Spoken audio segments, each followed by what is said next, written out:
And time to talk to our friends from U.S. Army Central at Shaw Air Force Base. Always enjoy that. And our guest this morning is Colonel Dan Edwan, and he is Chief of Operations for U.S. Army Central.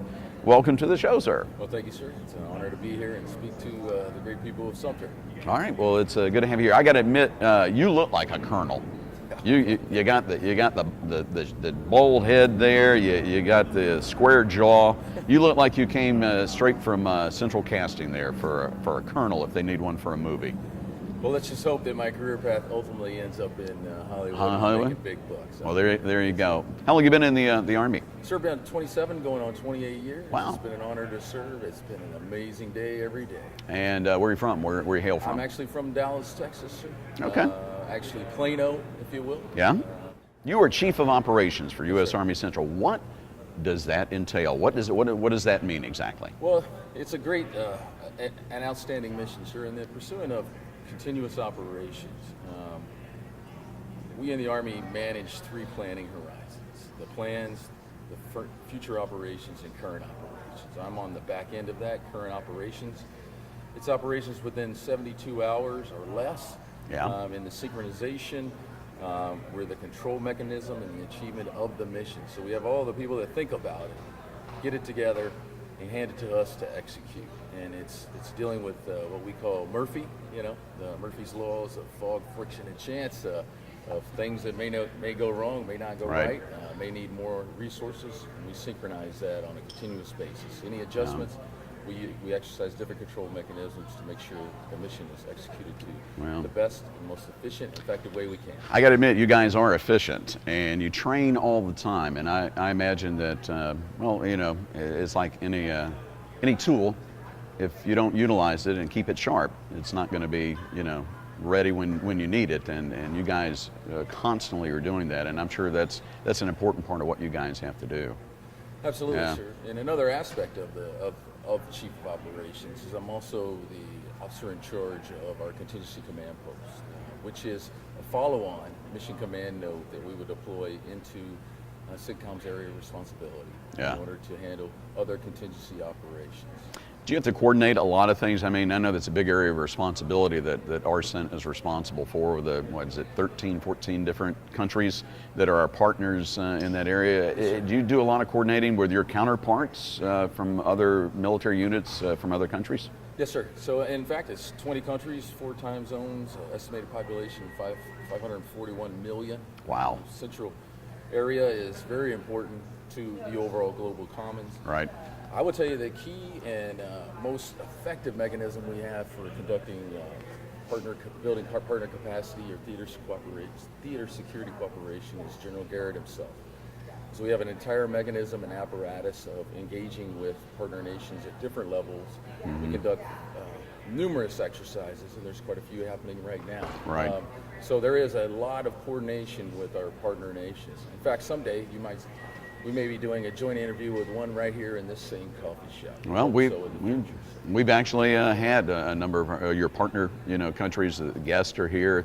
They're here for training or conferences or things like that. We've had them on the air with us, and certainly we welcome them back anytime. It's always interesting when we can talk with our partners, and we have so many of them, and those partnerships are important, particularly in getting that mission accomplished in your area of responsibility in the Middle East.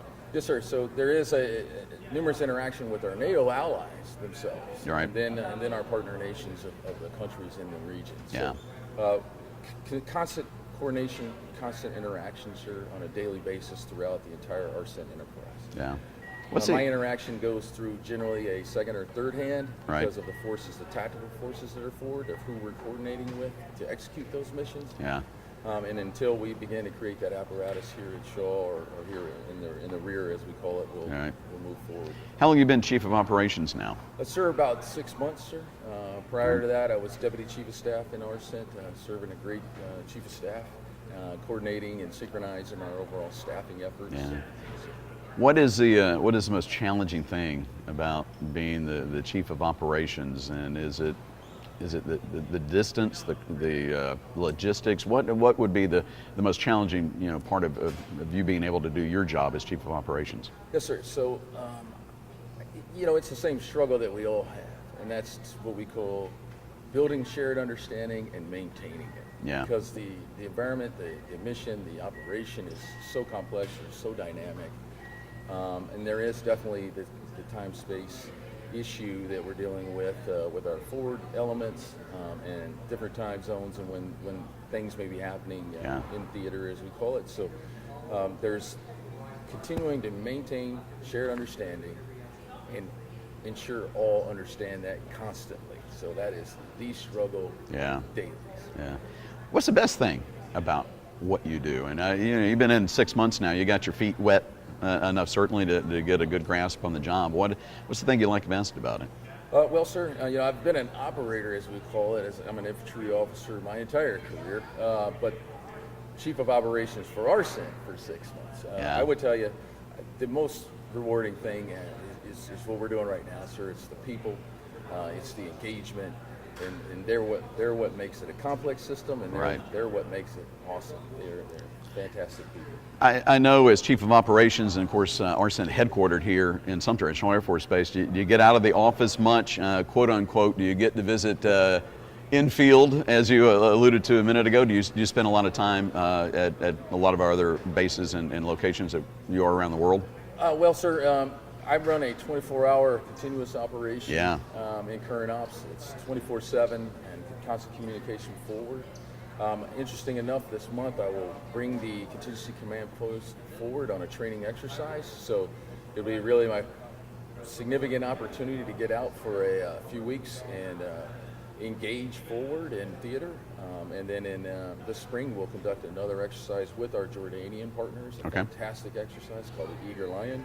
I love these names you have for these operations. They're all cool. Yes, sir. I don't necessarily make them up because there would be some other. Somebody somewhere does, though. Whoever does, is usually pretty clever on those. Yeah, we've backed off of like Hammer and those kinds of things. So we still got Lion and Tiger out there and Iron, but so I particularly stay here in the arson headquarters. A lot of continuous operations happening, but there are significant efforts that I move forward and bring. A big part of arson with me in doing so. How far out are a lot of these operations, these training, like you're doing the one coming up with the Jordanians, how far in advance do you actually plan those, and how much planning actually goes into developing something like this? At this level, sir, what we call right at the cusp between the operational and strategic level, this is a 1-year joint exercise life cycle in planning these large-scale operations. Significant effort.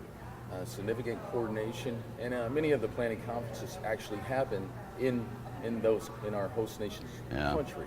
So, a crazy opportunity for our own soldiers to engage and build that partnership well before we even execute the exercise. So they are significant in scope, in nature, and in cost. Shared cost. I'm sure, and because we've talked to people who have planned a lot of these things, that I know that a lot of work goes into it. I just didn't know what the life cycle, like you alluded to, was on something like that. But at least a year out, it's pretty major.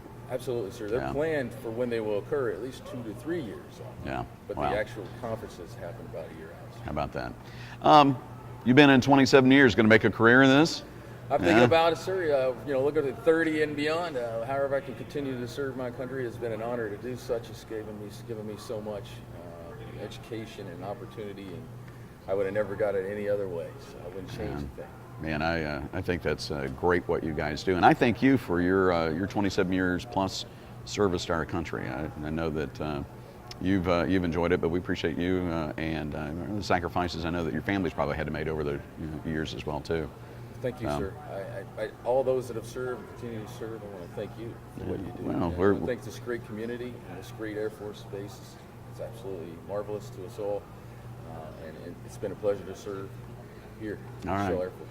Very special guest this morning, Colonel Dan Edwan. He is the Chief of Operations for arson here at Shaw Air Force Base. Big responsibility, but we're glad you took the time to come down with us this morning. Thank you, sir. Hope to come back and see you someday. Here you got an open mic anytime you want it. All right, new friend there. I'm serious about the Hollywood thing, man. You got the look. You got the look. All right. You flatter me. Yeah. I could go to Hollywood. I might get cast as a hobbit or something like that. But you got the Colonel look down.